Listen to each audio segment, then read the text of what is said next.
All right. Well, then I'm going to go ahead and get started because you're here on time, so I certainly don't want to make you wait. I'm going Okay. to pop the, oh, we have another one. That's great. I'm going to pop the link to the Padlet in case you don't already have that into the chat. Okay. If you click on the Padlet link, you should be able to find in the student well-being column, you'll be able to find the handout for today, as well as a link to another Padlet. It'll take you right to a very different set of behavior-based kind of resources.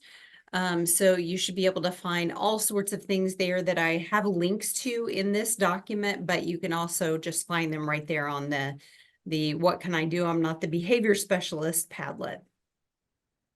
So now there are a whopping 3 of us here, but we should have some really good discussion, and it may not take us quite as long to get through the material too. So I'm Angie McKinney. I'm here by myself today. Marcy Wilburn is not able to be part of the group today. Hopefully everything is showing up okay on your guys' end. So I am going to talk specifically about high leverage practices 7 through 10. And these are all related to it on the high leverage practices website and on the different kinds of documents they put out. They call this specifically social, emotional, and behavioral. In Indiana, we tend to refer to that as student well-being. We kind of lump it together differently. So I just don't want you to get confused when you see some of the different language on some of the documents we have versus what they have on the high leverage practices website. So here is what I am hoping for today, that you'll be able to get a good sense of those 4 high leverage practices, and really understand that the relationships are key to all of this. I mean, that's something that as we look at supporting behavior, as we look at teaching social behaviors very directly, all of that connects back to the relationships that we have with students. And all of that is super important because we know that we can't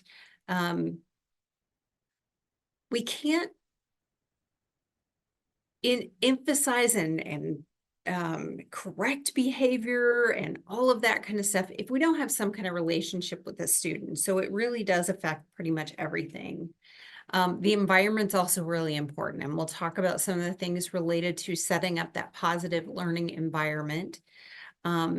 Feedback is huge, and not just any feedback. So we'll talk about what makes good feedback and what we're kind of shooting for as far as the rate of feedback that we give versus what reality is, which we know is not always the most optimal situation.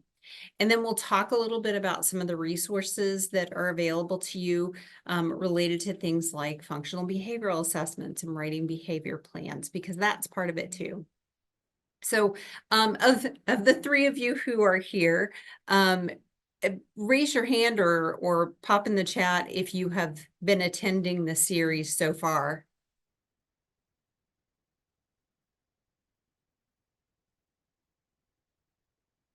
Okay, Twyla's been here.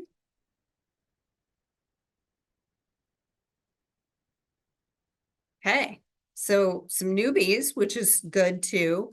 Um, when this is over and you guys get an email that will link to your certificate, you'll also get the recording from tonight, which should be pretty fresh in your head, but you'll also get the playlist of the recordings so that if you missed any of the previous sessions, you'll be able to go back and watch them if you're interested in that area of content.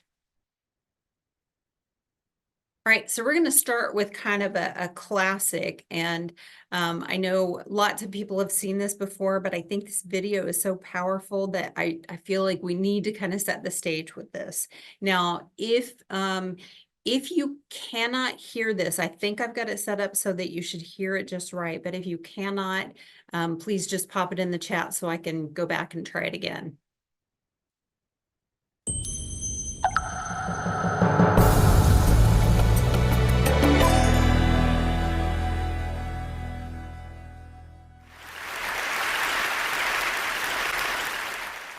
have spent my entire life either at the schoolhouse, on the way to the schoolhouse, or talking about what happens in the schoolhouse. Both my parents were educators. My maternal grandparents were educators. And for the past 40 years, I've done the same thing.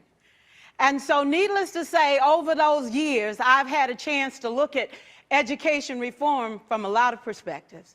Some of those reforms have been good, some of them have been not so good. And we know why kids drop out. We know why kids don't learn. It's either poverty, low attendance, negative peer influences. We know why. But one of the things that we never discuss, or we rarely discuss, is the value and importance of human connection. Relationships. James Comer says that no significant learning can occur without a significant relationship. George Washington Carver says all learning is understanding relationships. Everyone in this room has been affected by a teacher or an adult. For years, I have watched people teach. I have looked at the best and I've looked at some of the worst. A colleague said to me one time, they don't pay me to like the kids. They pay me to teach a lesson. The kids should learn it. I should teach it. They should learn it. Case closed. Well, I said to her, you know, kids don't learn from people they don't like.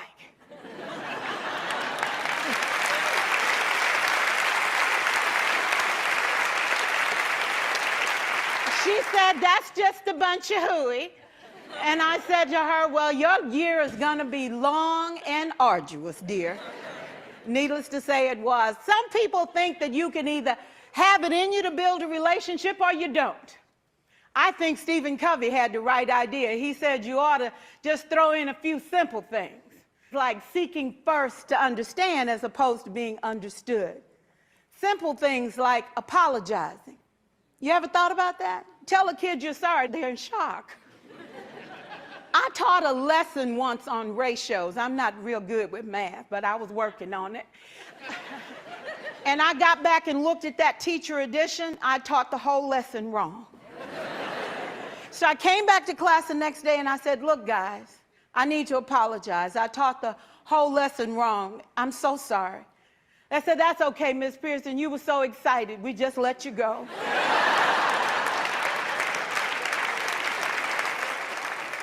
I have had classes that were so low, so academically deficient that I cried.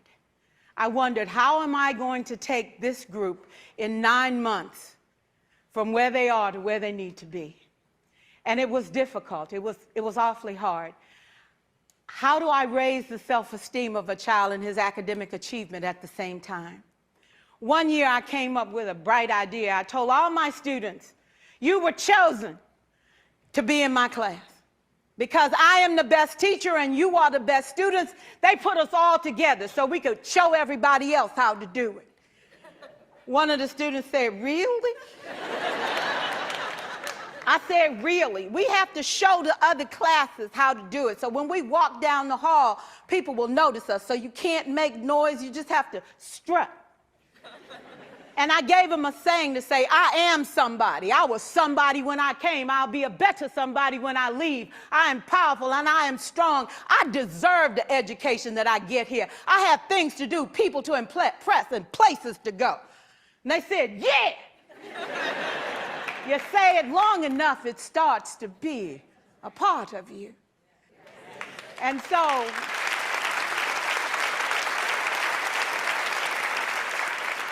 I gave a quiz, 20 questions. Student missed 18. I put a +2 on this paper and a big smiley face. He said, Miss Pearson, is this an F? I said, yes. He said, then why'd you put a smiley face? I said, because you on the roll. You got 2 right, you didn't miss them all. I said, and when we review this, won't you do better? He said, yes, ma'am, I can do better. You see, -18 sucks all the life out of you. +2 said, I ain't all bad.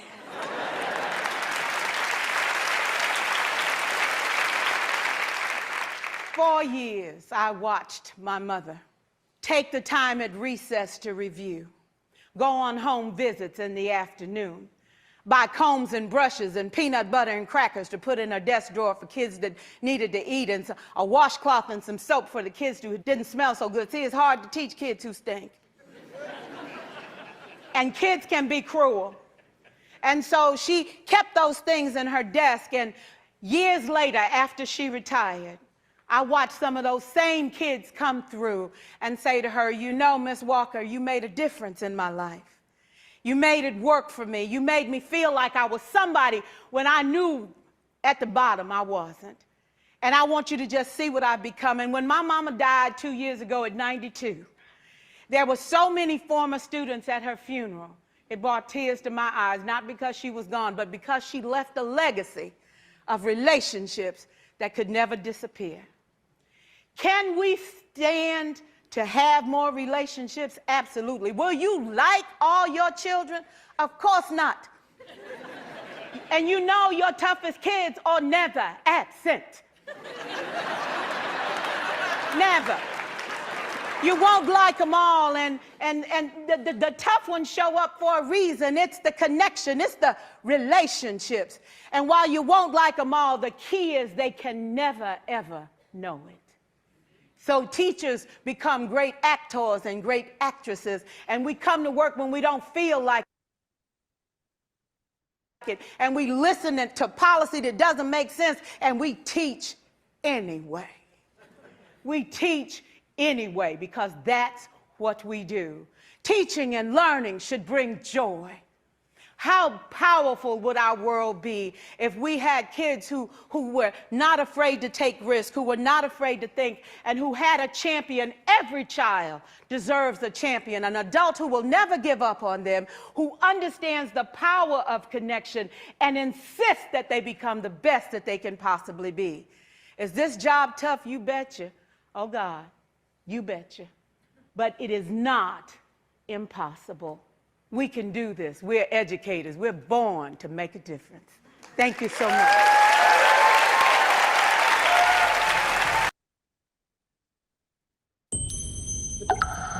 Again.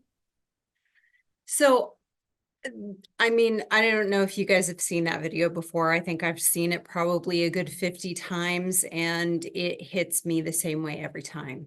It really does, because there is just so much truth to everything that she shared.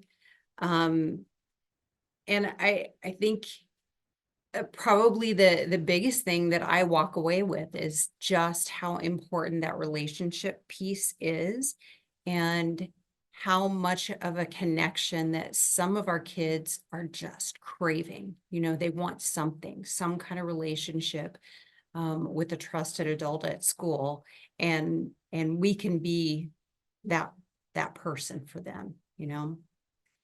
So overall, when we look at the different high leverage practices related to student well-being, we have to make sure that to support all students with disabilities, that we get them connected to the supports that they need to be successful. And that includes well beyond the academic. In fact, I almost feel like for a lot of special ed teachers, we're dealing with the non-academic things as much or more than we are the academic pieces. I mean, there's just so much involved in making sure that students are successful. I don't know if that's the right thing, but that's the reality. You know, I see sometimes some voices out there in the field that are like, we need to stop all this behavior stuff and just focus on what schools were meant to do. But if we didn't support those things, we wouldn't be able to teach the academics. We wouldn't be able to really get a lot of progress with students in other areas if we didn't meet all of these needs. And quite honestly, you know, when we look at the way the law is written, those things are important as well. All right, so the first high leverage practice is that we need to have a consistent, organized, and respectful learning environment. So in doing this, there's a lot involved in really setting this up. One of the resources that you have, and I know we've been kind of sharing these all along, the faculty guide for the different high leverage practices are available on the Council for Exceptional Children and High Leverage Practices website, which I believe is just highleveragepractices.org. And when you go there, you can find a lot of different kinds of resources, but the faculty guides are more about guides that you can use to help teach this to other staff, to budding special ed teachers and things like that. But it kind of summarizes it in a very similar way that the laminated guides do. So you'll be able to see some of these kinds of things that just are a succinct way of putting some of this down. So one of the things that they really start with is, if you're looking at setting up that environment, part of it is around, well, we've got to have rules, right? We've got to create rules. We've got to create routines. We have to teach those expectations deliberately, and even more deliberately than we do for all students. I mean, that's an important thing for every kid, that it's not just that I got a copy of the school handbook. It's that whatever those rules are, that I am very explicitly taught what those mean, with examples and non-examples, that I'm getting very specific feedback on my behavior, not good job at what, that I am getting lots of opportunities to engage with things and to respond and to stay connected with the content and what's happening in the classroom. That we've got prompts for behavior. We've got pre-correction when needed. So again, I know every single high leverage practice, for those of us in the world of special education, these are things that we already know. These are things that you're going to think in your head. Absolutely, of course, this is logical, but they are things that we need to keep purposefully in the forefront of our mind, so that we're using them more often, more deliberately, more regularly. And the more that we do that, the more impact that we're going to have for students. So let's talk, if you guys don't mind unmuting and just having a conversation, since it's just the four of us all together. What kinds of things do you already do to help support having that consistent and organized and respectful learning environment? What are the things that either you do as a teacher, a supervisor, or that you see other people doing?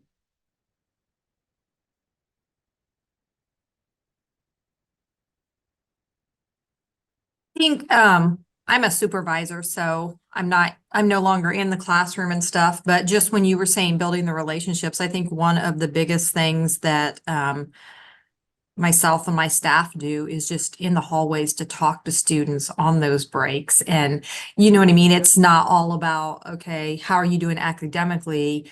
We can look at certain students and be like, one of the things we do, we are a very small staff, but like, if there's anything a student's going through, we do sympathy cards for all of our students and birthdays and things like that, and write little notes in those, just trying to build more of a community so they feel like there's people to reach out to. So I think just what you were saying, building those positive relationships, because a lot of ours, the ones that are failing are the ones that don't show up.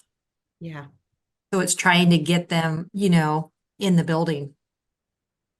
So. Getting them there, getting them to not think of school as a negative place to be. Mm-hmm. Using their name, that's huge. I remember going to a national conference one time, and somebody from the national organization called me by name.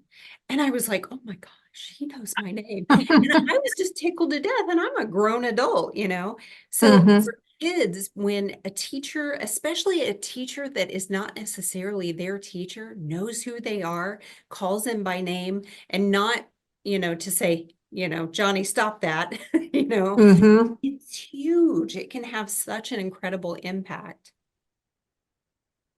What other things are you guys seeing that are supports related to this?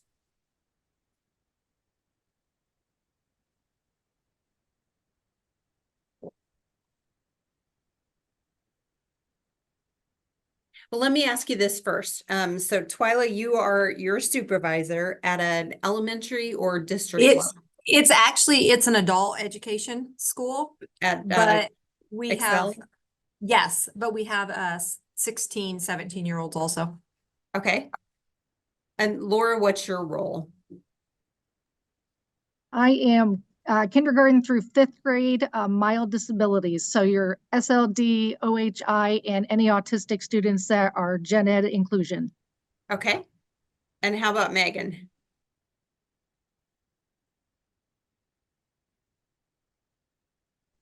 I am at a high school and I just do mild interventions. So you guys are all over the place. Well, okay. So this kind of makes this question a little harder. I was going to ask, and this really usually only comes out in the elementary, but for a lot of our students, code switching is hard. Meaning if I go into one room and there's one set of rules, and then I go into another room and there's another set of rules, sometimes that completely upsets my world. And so getting some consistency of what the rules are can sometimes be really helpful. I think that's even harder to accomplish when you get into middle and high school because there's such differences among the classrooms. But how do you deal with teaching students the expectations? Are you all responsible for that, or is that left strictly to the general education teacher?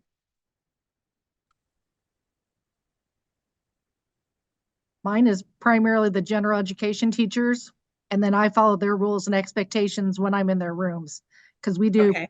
push and support here at our building.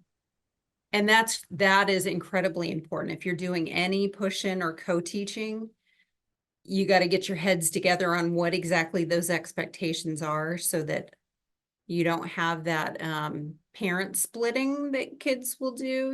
Mom tells me one thing, I'm going to go ask dad and see if I get a different answer. So when you're together on those things, when you're in that co-supportive kind of relationship, that's incredibly important.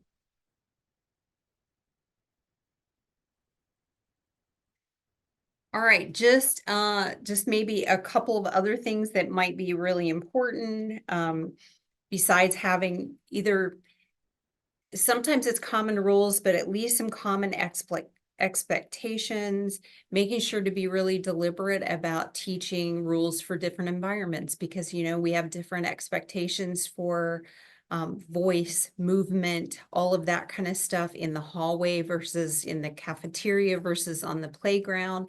And sometimes that takes a lot of practice for students who might be struggling with processing or cognitive skills or things like that, to really understand some of those differences. Showing respect. So when we show respect, then obviously students at least have a model of respect. And some of our Gen Ed students also may not have some models that are really strong. And so we have to make sure that every teacher is also modeling that same kind of respect. I think making sure that we also have some really good strategies out there for supporting behavior is really important too.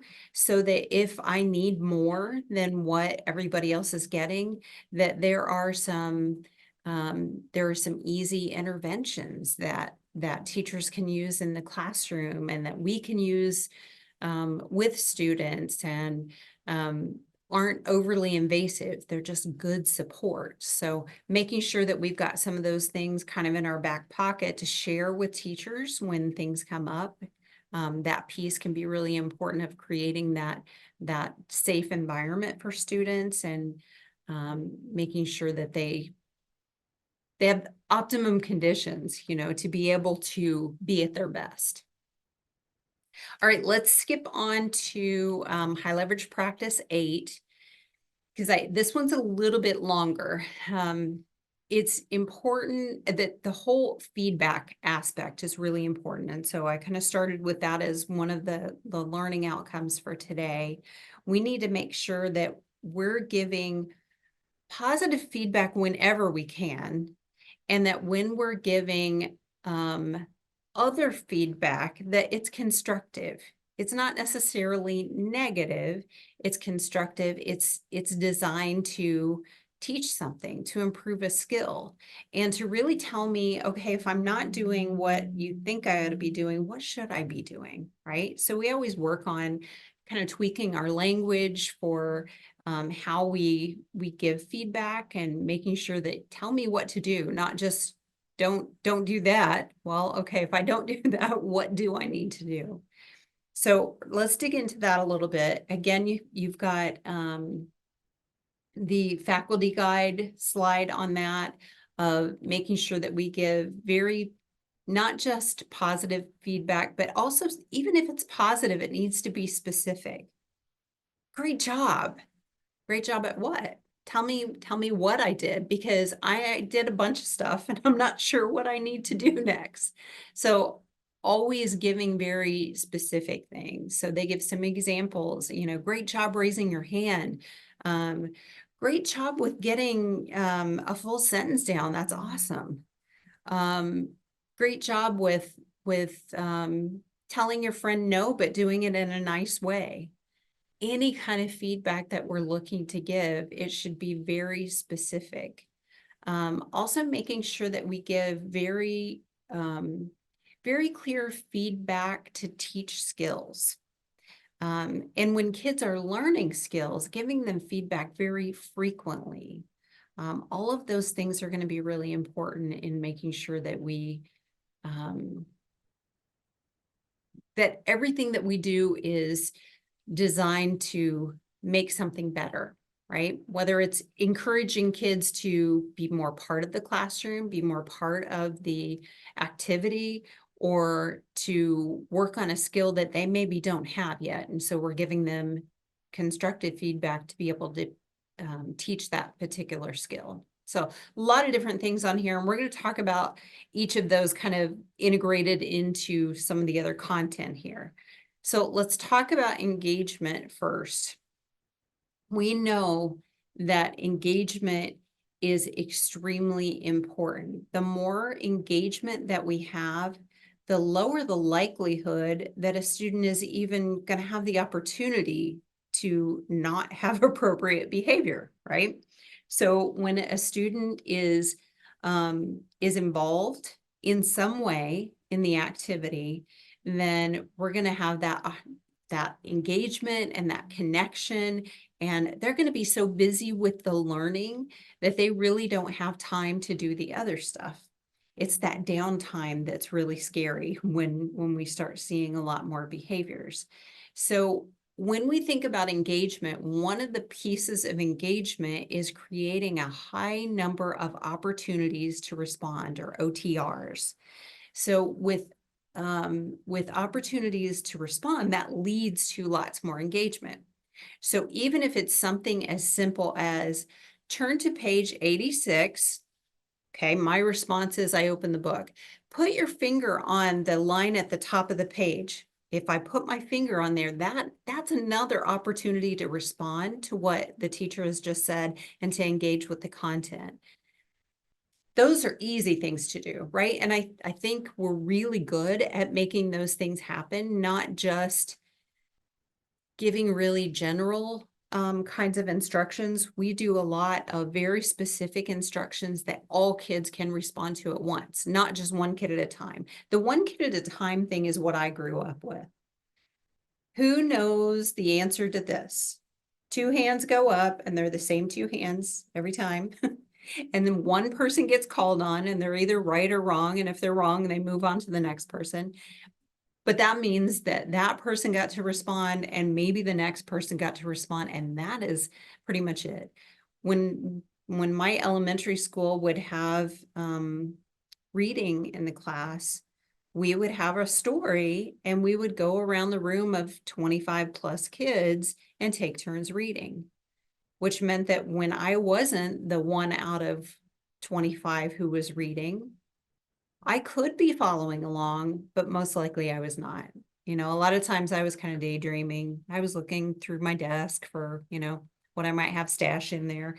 There, you get very off task when it's not keeping me really connected. So we use a lot of other kinds of opportunities to respond, doing a quick whip around where I just bounce around the room and I'm going to go to you for an answer and then to the next person and to the next person. Those are really quick ways to get lots of input from people. But we know that with our students with disabilities, one of the things that is kind of important is to have an option for students that kind of pressure is not good.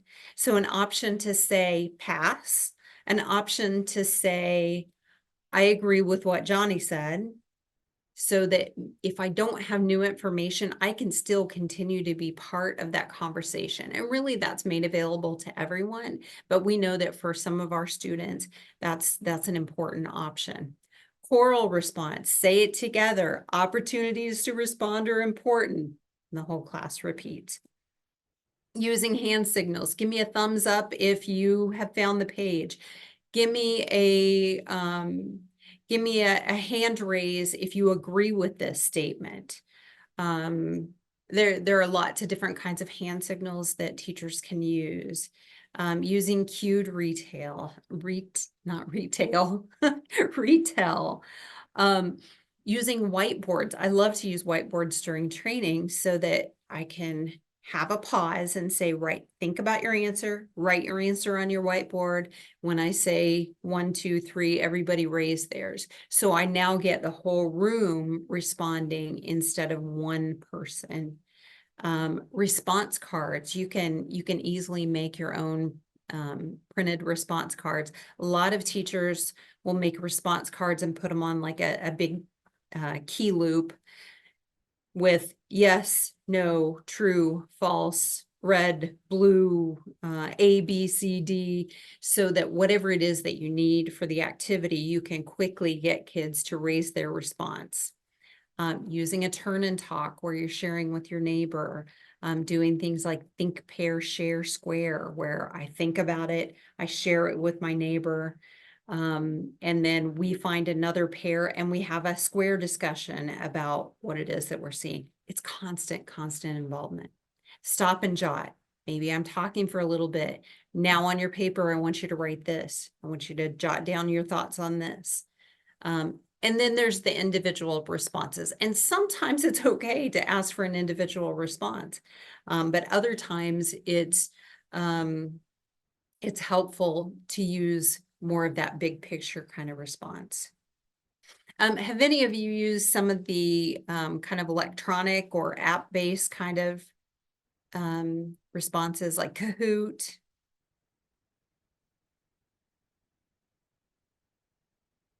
Kahoot, Menti, Poll Everywhere.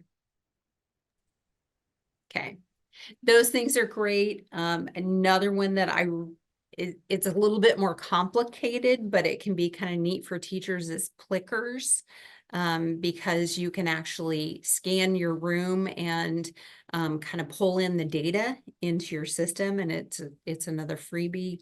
Blookit. I haven't heard of that one. I'm gonna have to look up Blookit. Yeah, a lot of those things we know kids like that, right? It's very video gamey and they like some of that interaction, but it keeps them answering question after question after question. All right. So again, the more engaged students are, the less likely they are to have negative behaviors, and the more likely they are to have increased academic skills just because of that engagement. And sometimes the engagement is where they're doing something. Sometimes it is where they are listening, you know, all eyes on me, and I want you to listen to this. And then we go back to something active where they do something. And then sometimes students are off task and not really engaged on anything. And that's the thing that we really want to decrease. So you can see that elementary has a lot more passive engagement, which to me is kind of interesting. I would think that it would kind of be the opposite, where we would have a lot more active engagement at the elementary level. But you see more active engagement at the high school level, which is kind of interesting.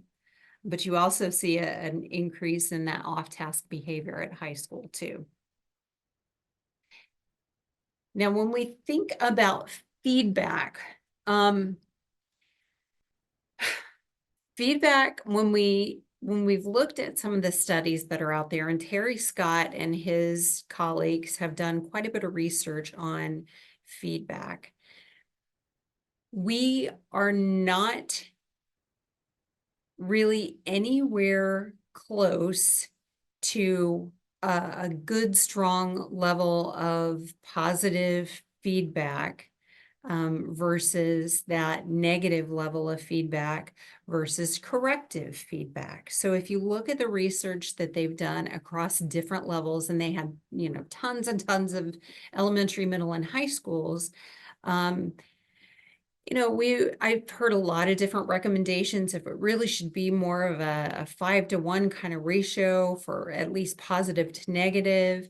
I've heard for some of our students with disabilities, it should even be more positives related to that negative. But you can see in elementary, it's about a 3-to-1 ratio of positive to negative. And it gets a little worse as the grade levels go on. We have much different or much lower rate of positive feedback when we're talking about middle school. And then when we get to high school, there is as much negative as there is positive.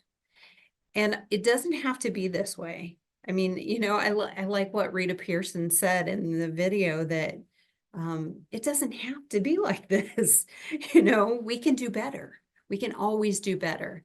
But I think part of what it is like, if somebody asked me during a training, how much positive or negative feedback might you give to people when you're working with them?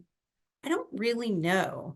Like, I would need somebody to come in and collect some data for me and take a look at, what does it look like? And once I know, then we do better, right? Once you know, you do better, and you keep getting better and better, and you keep collecting data on things. And again, when you're talking about high leverage practices, it's not about that you don't know that feedback's important. We know that. But it's about keeping it in your mind to say, I really want to work on giving more positive and more corrective feedback to students in my classroom. And how am I going to do that? How am I going to try to build that in and be specific? So when we look at some of the information, again, if we're talking about wanting to shoot for a higher ratio of at least, here they're saying 4-to-1 positive, positive to negative. There's also not just the ratio, it's about how much feedback that we give. And you can see that if we're talking about a general school year, right? So just assuming that we are 5 hours a day, 20 school days out of a month, and 180 days with the students, then if we've got the feedback rate that we're giving per minute, then the positive to negative ratio kind of gets bigger and bigger and bigger throughout the school year. And by the end of the school year, you can see with high school, by the end of the school year, you're going to have 6,804 more negative comments to students in the way of feedback over that course of the year compared to that positive. That's huge. I mean, when you really stretch that out, it makes a big, big difference for students. Now, are you guys seeing anything in, like, when you go into classrooms, are you seeing lots of positives? Are you seeing lots of feedback in general? Like, give me some hope here.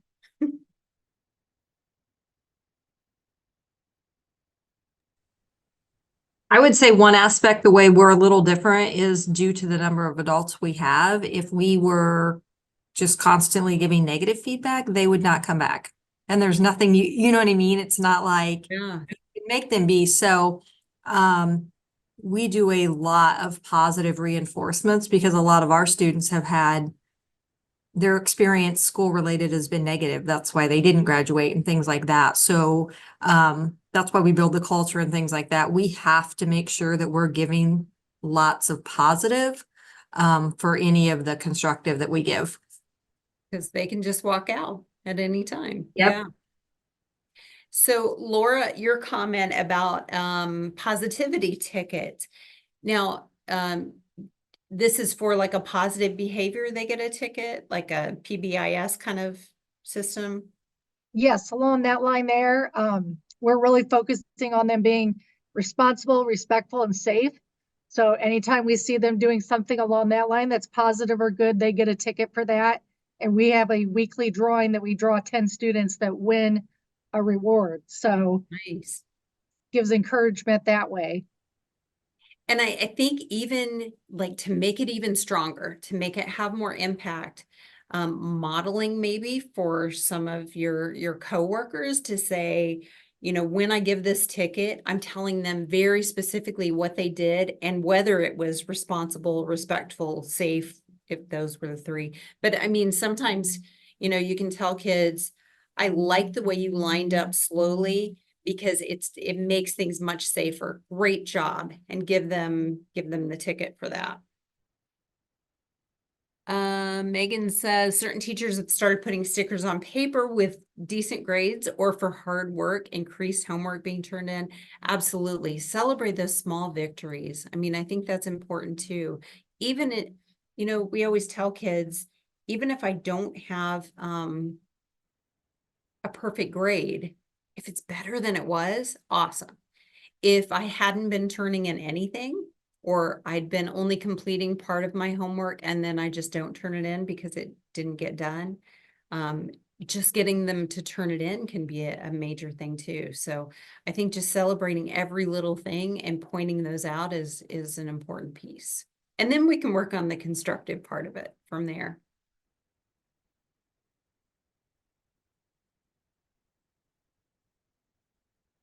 Okay, so with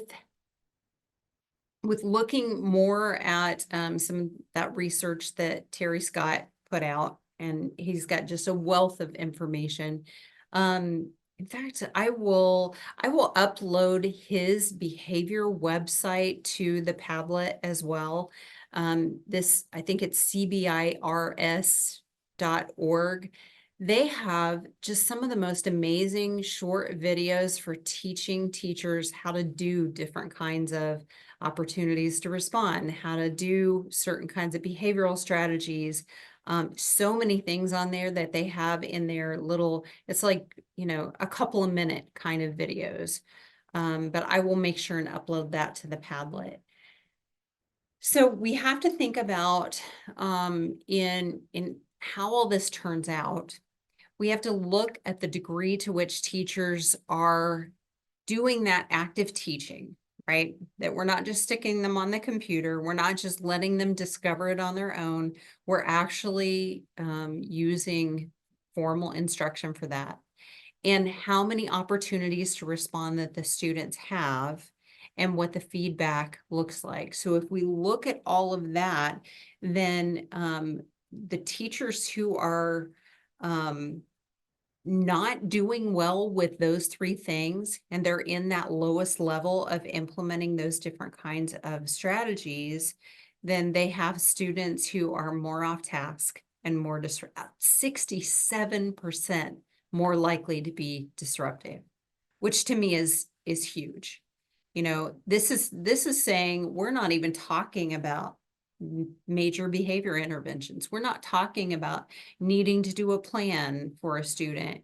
We're not talking about restraint and seclusion, you know, any of those kinds of things. This is just if we can really do more direct teaching and have more opportunities to respond and provide more feedback, we're going to get a ton less behaviors. Huge.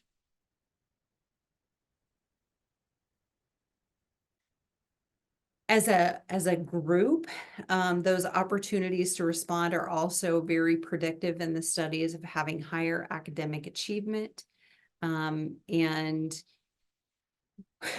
I like this. This, you can't always say that this is necessarily, this is a correlational kind of thing, but negative feedback was predictive of suspension. Well, we also know that some of our kids who are more likely to be suspended are probably getting a lot more negative feedback. So, you know, you can't say that one necessarily causes the other, but we can kind of pull back from that and say, but the more constructive feedback that I give and the more positive feedback that I can weave in, hopefully those suspensions will go down.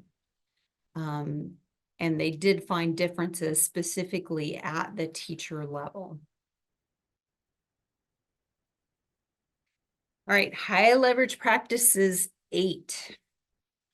So this is digging more into that whole feedback piece, making sure that we're giving that positive and constructive, oops, wrong one. Positive and constructive feedback that is specific to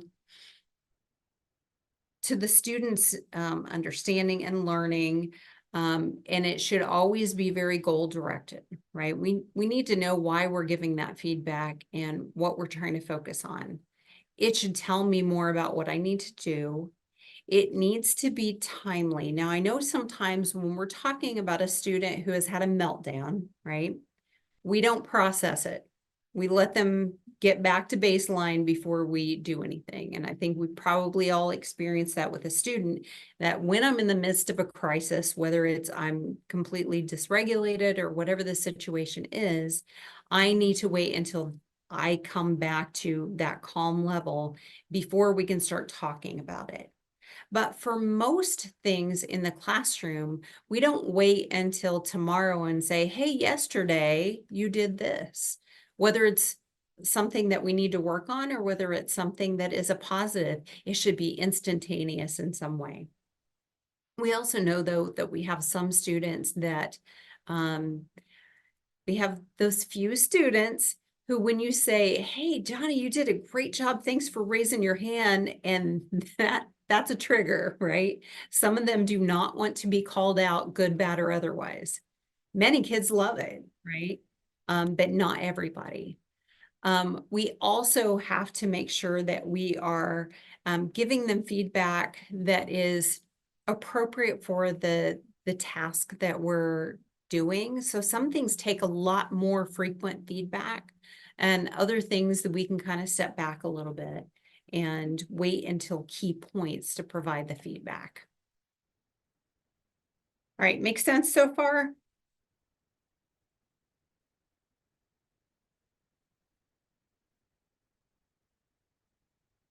Okay. High leverage practice 9, it actually is stated as that we provide positive and constructive feedback. So it keeps harping on the feedback, which is important, but to guide students' learning and behavior. So this really gets down to, we've got to teach these things. We have to teach those social behaviors. You know, I think there was a point in time in history, at least, where the expectation was all of that was taught at home. Kids would come into kindergarten ready. Kids would come into 7th grade ready to be a 7th grader, to be responsible, to, you know, pack their own things, all of those kinds of things. But it's just not the case anymore. And so if we want these things to happen, it's going to have to be that if I don't have a skill, it has to be taught. Or if I know a skill, but I am not fluent with that skill because when when things get stressful, my go-to is my other behavior, because this one is just not to the level of fluency yet, then we're going to have to work on that piece too. So if we want to see it, we're going to have to treat it like any other skill that a student is learning, and we're going to have to teach it directly. So some of the things that they talk about in the guide here is making sure that, and this kind of overlaps with some of those previous high leverage practices, but making sure that we identify what the strengths and weaknesses are for a student based on using all the assessment data that we have. And we know that we have to get that complete picture by pulling together different data sources. We also need to make sure that we are thinking about what do our students kind of need in groups, right?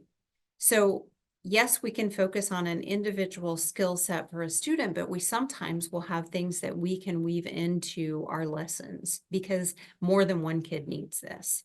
That's often the case, that we have a handful of kids who could benefit from this instruction. So we kind of break those into our other lessons. We also know that some of our students need to have skills very discreetly broken down into their individual parts so that I understand them, not just big things, but specifically, how do I do this?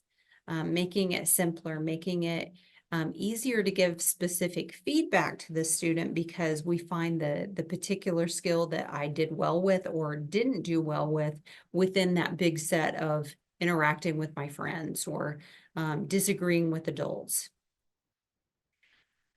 We also need to make sure that we're always looking at our students, right? Because every one of our students, whether they are littles all the way up to our adults, we have students that are at very different levels of their skill set, of their developmental level, of the amount of trauma that they've experienced in the world. They are all coming to us from a very different place. And because of that, the instruction has to be tailored to exactly what a student needs. Couple that with thinking about, okay, your cultural background, your environment that you're coming from, your language, all of those kinds of things can be part of how we need to tweak what we do, because sometimes the expectation is very different. You know, even if you've not had this situation, I'm sure you've read about students who the expectation was one thing at school and the expectation from the home setting was very different. You know, at school, we say we do not hit our friends. And at home, they say if somebody punches you, you darn well better punch them back, right? A different set of expectations. And so just coming in and saying, Mom, Dad, you're wrong, this is the way it is at school, that's not really going to fly. We also can't say, oh, well, at home you value this, and so we're going to let you punch another kid. We don't do that either. But again, we teach kids kind of how to code switch and say, okay, I understand what you do outside of school is, is what you do.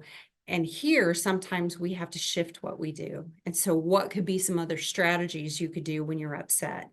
But not necessarily, I guess, discounting the belief system at home, whether we agree with it or not. So lots of different things that you can think about related to different supports for here.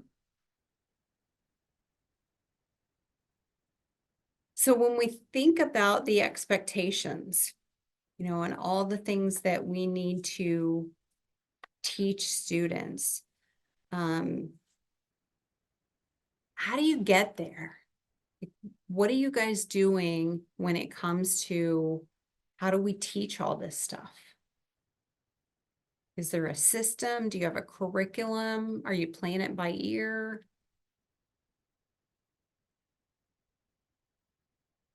It's the benefit of a small group. You kind of get forced to talk.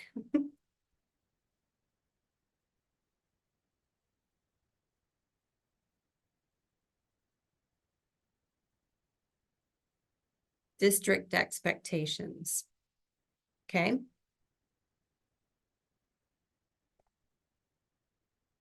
So if we kind of think about, well, first, I need to figure out who needs social skills instructions, right? Because some of your kids don't. Um, the kids come to us at very different levels. So if we identify who those kids are that need that actual instruction, and then we kind of go through a process of, well, what is the expectation, right? Till 360. I have not. No, I've not heard that. Very, very nice. I'll look into that one too. I'm learning all sorts of things today. If we can define what those expectations are, then usually what we have to do is take it and break it into its very specific steps, because there are almost always steps or routines that we're going through with a particular skill.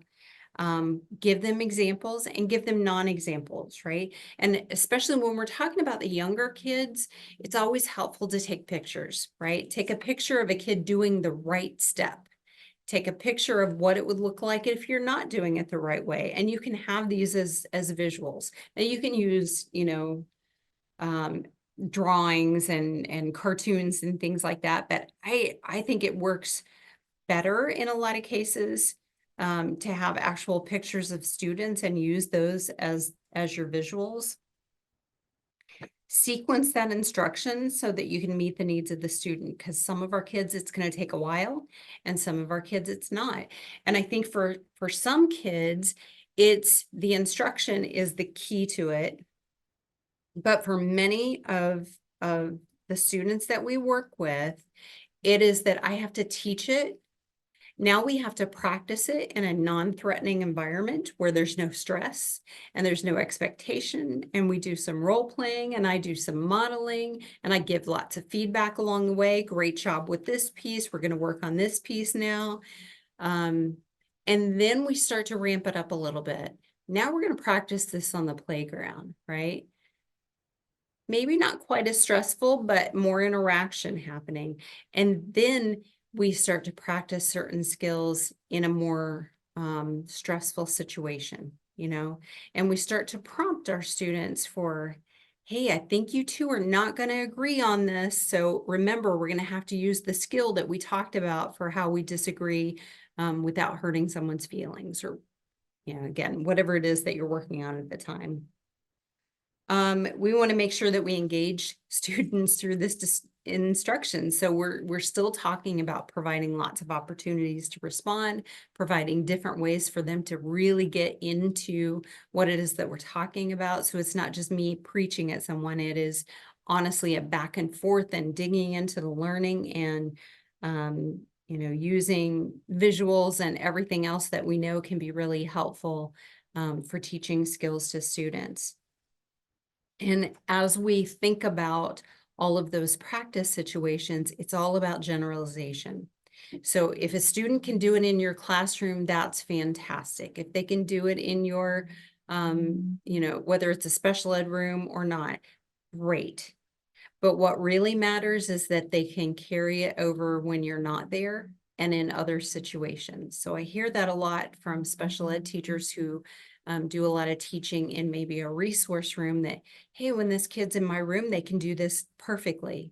And then they go back to the regular classroom, or they go into the cafeteria or onto the bus, and it's like that skill set never existed. So practicing in different situations under different conditions with different people, those are all the things that help to lead to generalization. And even sometimes just switching your examples so that kids aren't just thinking in the context that they're in. They're also thinking about, hey, when I go to Walmart with my mom and this happens, here's how I use the skill, those kinds of things.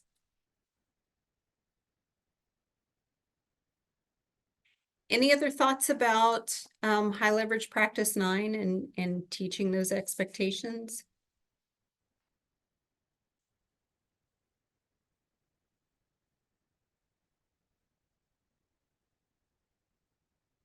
Okay, well, interrupt me anytime. So don't hesitate to unmute yourself if you want to make a comment or ask a question.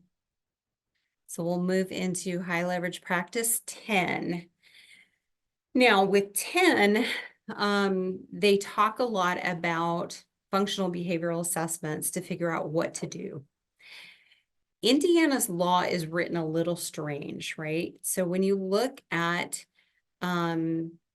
the way that Article 7 is written, they never clearly come out and say, you need to do a functional behavioral assessment before you do a behavior intervention plan. But what they do say, when they talk about behavior intervention plans, they throw in the language behavior intervention plan that is based on a functional behavioral assessment. So they kind of say it without formally saying that you really should do one. And I think this is kind of what this high leverage practice is getting at, is that in order to really create a good solid plan, you've got to understand why a student is doing what they're doing. Now, whether that's through a big set of paperwork, kind of functional behavioral assessment, or formally asking for an evaluation to have that happen, it honestly, it depends on the situation. So the idea here, though, is that we are always looking to uncover what the function of the behavior is before we start planning. Otherwise, our plans could look really good on paper, but they could backfire. They could really not be helping the situation. And in fact, they could sometimes be making it worse. So I'll just give you a quick example of this. If you have a student who has a complete meltdown in the classroom, and every time they have this meltdown, and usually it's during math, they knock their papers off the desk and they cuss at the teacher, and the teacher thinks that the reason that the student is doing this is because they just want attention. And so in order to remove the attention, they remove the student from the classroom. That would kind of seem logical. But if the true function of behavior is escape, we have now made that behavior even stronger by letting the student escape from the situation by knocking their papers off the desk and cussing out the teacher. So if we didn't know what the function of the behavioral was, and we put together a plan that every time that this happens, they are removed so that they get removed from the audience, but that's not what this was really all about, then that is going to be their go-to. That is truly going to be a stronger and stronger and stronger behavioral response because it works. It gets them exactly what they're looking for. So that's why it's really important to make sure that we go through some kind of a process, at least to some degree. And there are a lot of different ways that you can do that. So when we look at the guide information, they talk about, some of the key functions of behavior, and I'm sure this is a review for you guys as far as knowing what a functional behavioral assessment is about. But in general, these are the different functions of behavior that tend to come up. Now you notice control is not on there, and that's the one that I hear most often, that somebody says, oh, it's all about power and control. That really isn't it. And that feels like what it is, right? This kid just wants to have their way. They just want to control the situation. Well, it's probably more likely they want to control the attention or the escape or, any of those kinds of things. So kind of stick with these basic functions of behavior, making sure that as we're doing a functional behavioral assessment, and again, this isn't about the paperwork itself necessarily, but just kind of about the kind of information that is collected, that we got to know what we're talking about. We have to have a clear definition of the behavior. We have to know what it is. We have to look at things that will help to predict the behavior. So a lot of times we'll do those ABC charts to look at the antecedents, behaviors, and the consequences. And then we'll also look at things like, when is it happening? With whom is it happening? During what subject is it happening? All of those kinds of things help us to predict a behavior, because the more we're able to predict something, the more we're able to prevent it. Also looking at things like, have we even tried to teach this yet? Is this even a skill that a student has? If they're having a negative behavior that we don't want to see, but they have absolutely nothing to replace it with that would be acceptable, then we've got to teach that. We always have to make sure and build in those things. Are there things in the environment that might be leading up to this?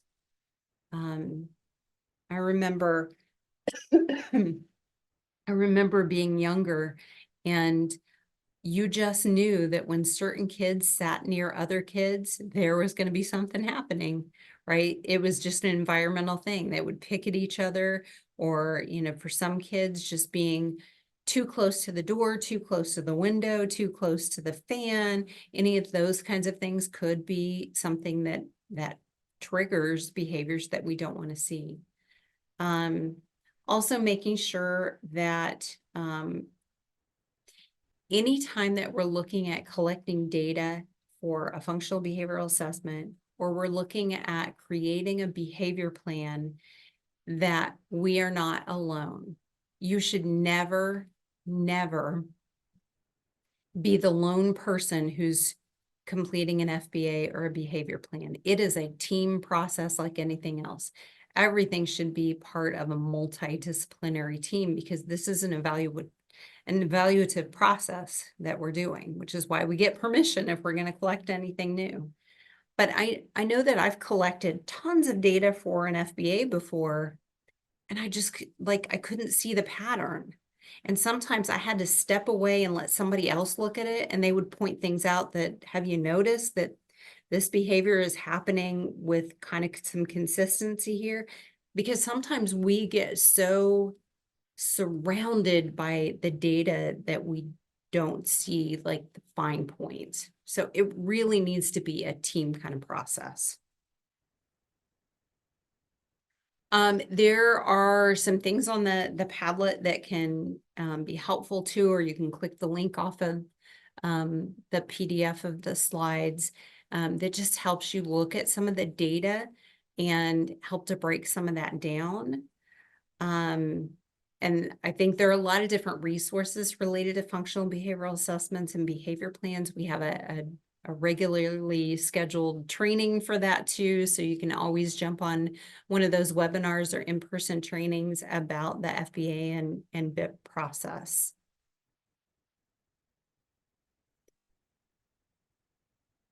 So again, no matter what high leverage practice we're thinking about, including everything that we've really talked about thus far, and this will apply into the instructional practices that are coming in our other series.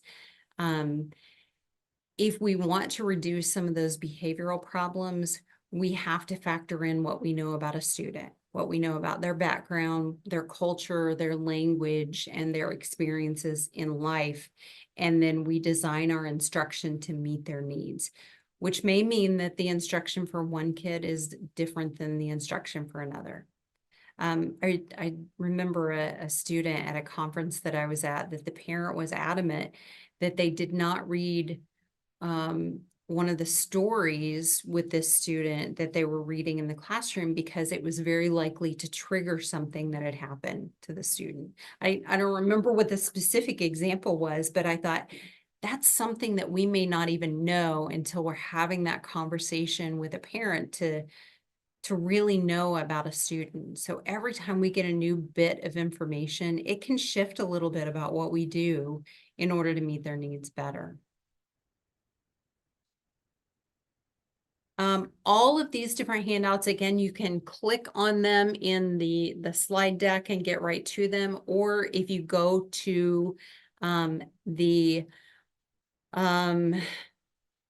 what can I do? I'm not the behavior specialist Padlet, which is linked in there as well, under the student wellness or student well-being column. You'll be able to get to all of these different things and more. There are more things on there as well. But I think these are some really down to earth kind of strategies, because that's what we're always looking for. Give me the strategies, tell me what to do. And I think these things are all things that can be very helpful. There are also a number of books that we've used that can be really helpful too. These are just ones that we know are good, strong supports for helping teachers to better meet the needs of kids.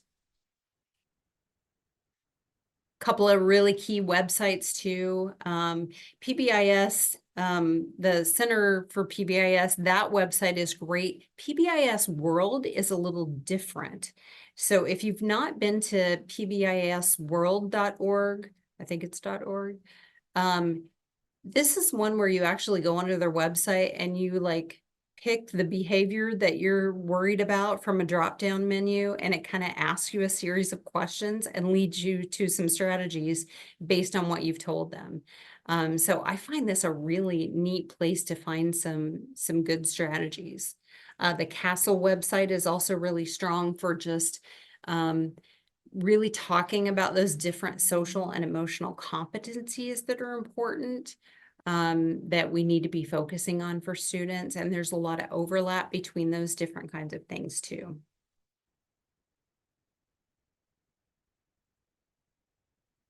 So a few other things that are important with the look for. So when I say look fors, I mean, if you've got this going on in your school, these are some of the things that you might see. So when, whether you're looking at your own classroom, classrooms that you push into, classrooms that you help supervise, if you can just kind of take it in and see what's going on, if you really have good, strong, high leverage practice 7 happening, then you're going to have school-wide behavior expectations that are, you know what they are, and they're being explicitly taught to students. There are going to be schedules and routines. You'll see those things. Kids know what to do and they know what to do next. They know where to put their homework. They know how to line up, all of those kinds of things. And, you know, I see that. I go into some buildings and I'm like, this is beautiful. This is like well choreographed. And then I go into others and it's May and kids still don't know how to walk down the hall. You know, so you're looking for those good good indicators of that environment. You're going to see mutual respect between the teacher and the students and among the students, because you're going to have a community in the classroom. When you're looking at that positive and constructive feedback, you're going to see at least 3 opportunities to respond a minute. That sounds like it would be difficult, but if you're thinking about, hey, open your books to page 42. Okay, everybody look back at me. Now I want you to take your finger and put it on this word. Those are all opportunities to respond. So if you think about that, it really isn't that difficult to kind of envision that we can get lots and lots of opportunities to respond per minute. Giving that positive to negative ratio of 4 to 1, striving for that. Giving pre-correction when we need it, and also giving that corrective, constructive feedback.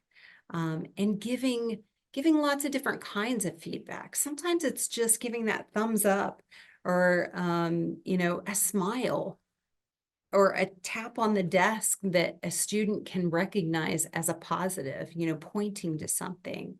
And sometimes the constructive feedback can also be that, just pointing or kind of giving the look, right? We give the mom look. Sometimes that is exactly what our students need. But other times it needs to be very specific and verbal in order for a student to really understand what we're talking about.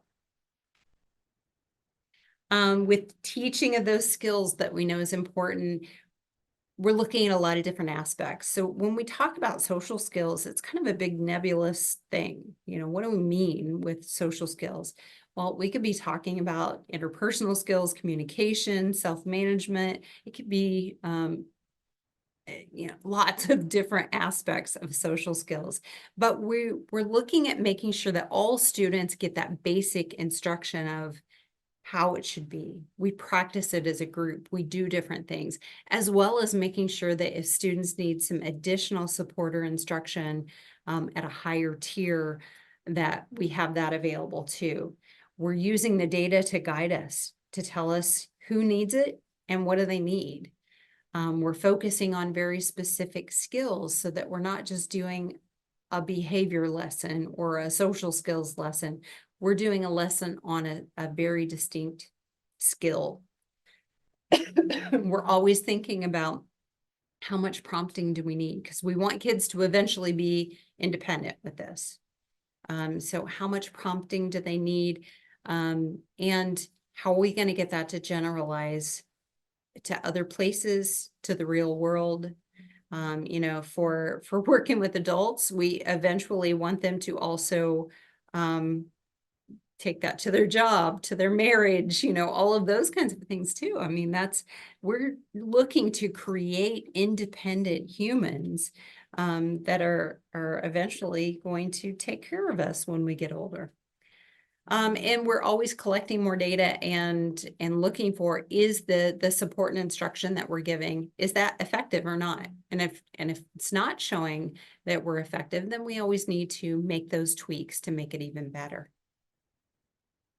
And then look for is related to functional behavioral assessments. We want to make sure that we are always defining that target behavior so we know what we're talking about. We're using a team, not just an individual. That any planning that we do is based on the function and that we're coming up with a different behavior. I still need to get my need met, but how am I going to get it met using a behavior that's more acceptable for the situation? That we're determining good, clear behavior goals and supportive plans to make sure that the student can actually increase the skill. There's nothing more disappointing to me in an IEP than a behavior plan that doesn't really tell how we're going to teach the student how to do it better. That it's just like a series of consequences, because that's really not what it's all about. It's about intervention and support and setting up the conditions so a student can be successful.